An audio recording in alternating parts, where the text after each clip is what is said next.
that market. But it's happening even beyond that region.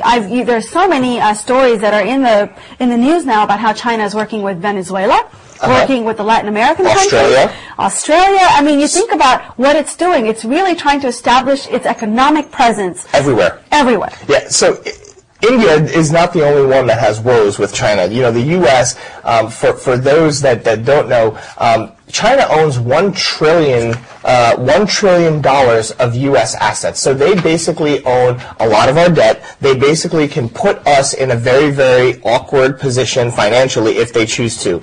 But more so on the political side, Google has decided, well, they're in the process of deciding whether or not to pull out from China because of some censorship issues. Exactly. So that would be a huge, major pullout, and that would just, again, that's going to sour U.S. and Chinese relations. And then on top of that, President Obama has made it a point to want to meet with the Dalai Lama, and China is saying in a very roundabout way that there will be specific sanctions put to the U.S. if President Obama decides to meet with the Dalai Lama. And let's face it, they are our biggest creditor to us right now. We borrow the most money from China to pay our own debts. Absolutely, and it's sad that we have so much dependence on a country like that. We talk about our dependence on oil, but a lot of people don't talk about our dependence on China. I don't know if you were catching some of the commercials on the Super Bowl, but there was one commercial that I can't recall who it was sponsored by, but it had a group of, I think, 3rd or 4th graders saying, "I pledge allegiance to China."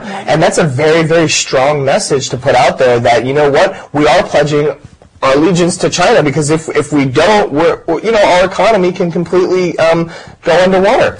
Well, in a similar vein, the article makes the same point about Indian leadership, basically saying that India has been so focused on its own internal growth. I mean, let's face it, there's a lot of domestic growth now in India. There's a lot of focus on infrastructure. There's a lot of new money in India. But as a result of that, our microcosm and our focus has really been internal. We're not necessarily paying attention to all the political dynamics that are occurring, whereas China is extremely savvy on this front. And they are making all the political relationships across the world to nations and so forth, where India really has not focused on that front. And if they don't focus on it soon, they're going to realize they're far behind that game with China. Yeah, I feel like China is this large, dark machine, and I don't mean dark in a villainous way. I just mean that they're so secretive about the way they do things. Like, the string of pearls analogy was great. I mean, they're literally going and meeting with all these different countries and regions, and they're establishing quietly their allegiance to these regions, like Venezuela, like Australia, like, the ports that they're building. And next thing you know, while we're here dealing with our mess, 5 years are going to go by, and China's going to be the #1 economy, and they're going to be the #1 influencer. And what they're doing, exactly to your point, is they're going after resources, natural resources, because they realize as a nation, as big as they are, with as many people as they have, those are the things that are going to be vital to keep their own internal economy going. So they're negotiating early, which is exactly maybe what India should be doing. It's very smart. Very smart. Let's change the pace a little bit and talk a little bit about health and fitness. So I read a great article on tennis.com about the battle of the beverages. So as you all know, when we work out or when we're playing a sport, we like to rehydrate with either water or Gatorade or Powerade or something like that. This article talks a lot about what people should be drinking and when. So Gatorade, which is a very, very popular sports energy drink, the article says that people should be drinking Gatorade only when they're doing high-intensity workouts or playing high-intensity sports for a long period of time. And that's because the electrolytes, which are sodium, actually replenish the body. However, drinking Gatorade when you're just kind of walking around and not doing very much actually has a very negative effect. It actually, by drinking Gatorade every day for a year, you can gain more than 10 pounds because of the waste of calories and things like that.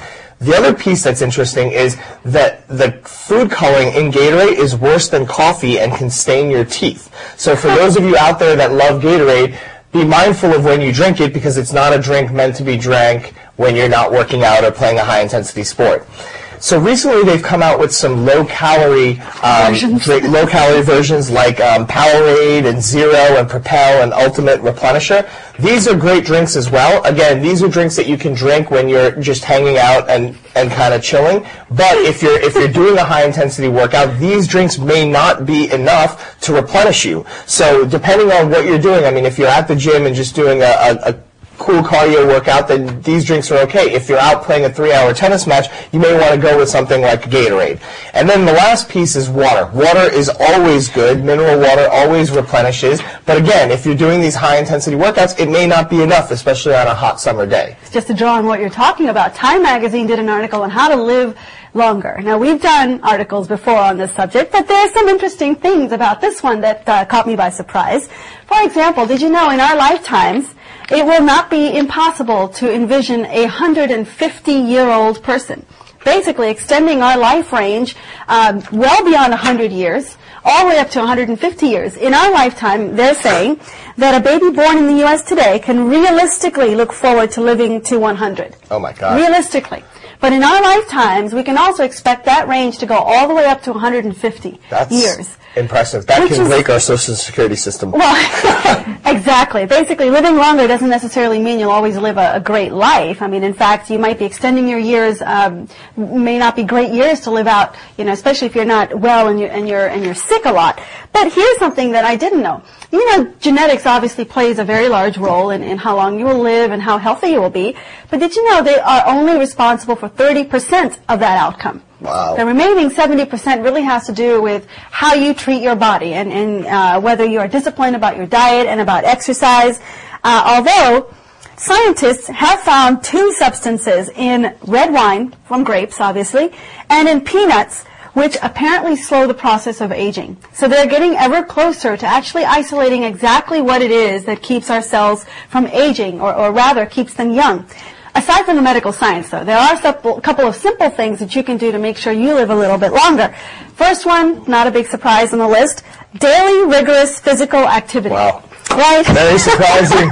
Not only because it strengthens the bones and the heart, but here's what the author says, it teaches balance. You know, as you get older, what happens is you end up breaking a lot of your very important bones, like your hip bone. Yep. And it's because people lose their sense of balance because they're not very physically active. So if you actually do exercise, you keep your sense of balance, and that keeps you from falling and having those types of injuries.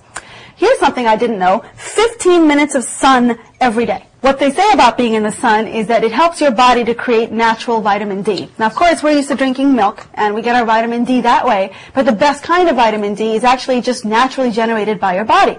And what it says is, you know, most of us will go out there and we'll put on sunblock, right? Because we're so worried about aging from the sun and all the harmful effects. But 15 minutes won't wrinkle you up. And you want to be out there with your naked skin in the sun because that's really how your vitamin D gets generated. And will make you happier. Look at the people now with the 4 feet of snow out there, and then you turn over to May, June, July, August, and people are happy. They're much more pleasant when it's sunnier out. Well, that's true. You should also sleep more than 7 hours a day, which, again, shouldn't be a surprise, but most people actually don't get 7 hours a day, if you can believe that. Choose foods that look the same when you eat them as when they come out of the ground. In other words, don't pick processed foods, right? Okay. Try to keep them in their whole or natural form as much as possible. That even includes cooking them or overcooking them too much. Huh. You know, the more you slice and dice vegetables and fruits, you're taking away the nutrients that are